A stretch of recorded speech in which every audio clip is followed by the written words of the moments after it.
Pagkagising ko nga nitong umaga ay nakita ko agad ang aking asawa at ang aking ina na nagchichismisa ng matindi naman.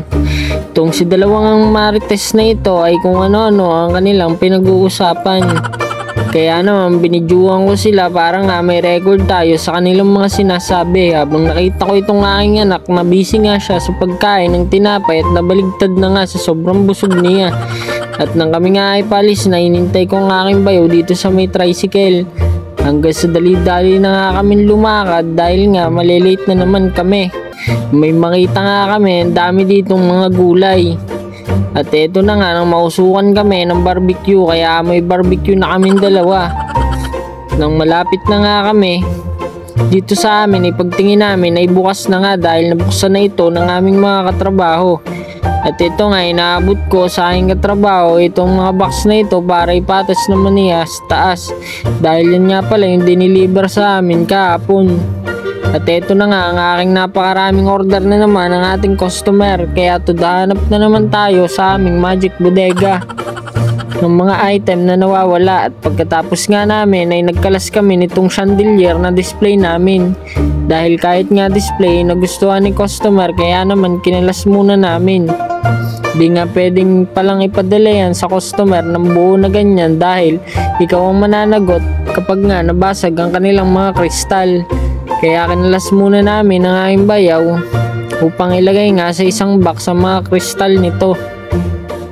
Na may mga customer na nga ulit ako nito mga oras na ito, kaya pasok na naman tayo sa Magic Bodega. Tudahanap nga pala tayo ng item at sisipatin ko nga pala diyan ang maayos ang code kung yun nga ang aking hinahanap. Kaya dadalhin ko na naman ito sa baba upang testingin. Marami rin nga palang binibili si customer ng mga oras na yan, kaya nakailang pasok at balik din ako sa aming bodega. Dalawa nga pala yung aming bodega, yung unang bodega at saka yan naman yung nasa dulo. Medyo sa una nga ay may kahirapan talaga ang maghanap dito sa aming bodega. Pero pag nakasanayan mo naman at minahal mo ang trabaho ay matututunan mo ito ng mas maayos. Kaya naman ang mga oras na yan ay ako'y nag-CR muna. At ito na nga ang pinakahintay namin lagi, ang magsarado. Dahil nga makikita na naman namin ang aming pamilya. Makakapagpahinga na rin nga dahil nga medyo pagod rin tayo ng mga araw na ito.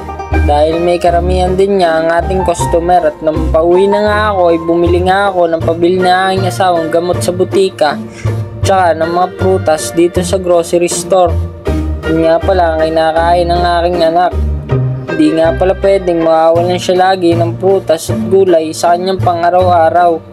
Kaya naman, lagi akong bumibili kung saan ako may makita. Nang pagtingin ko nga dito na malapit na ako sa amin, nakita ko nga ang aking asawa at ang aking anak na naghihintay pala sa akin. Kaya pala tuwan-tuwa ang aking asawa sa aking pasalubong para sa aking anak, dahil siya nga pala ang kakain nito. Charot! Sheesh! Follow and share! Salamat!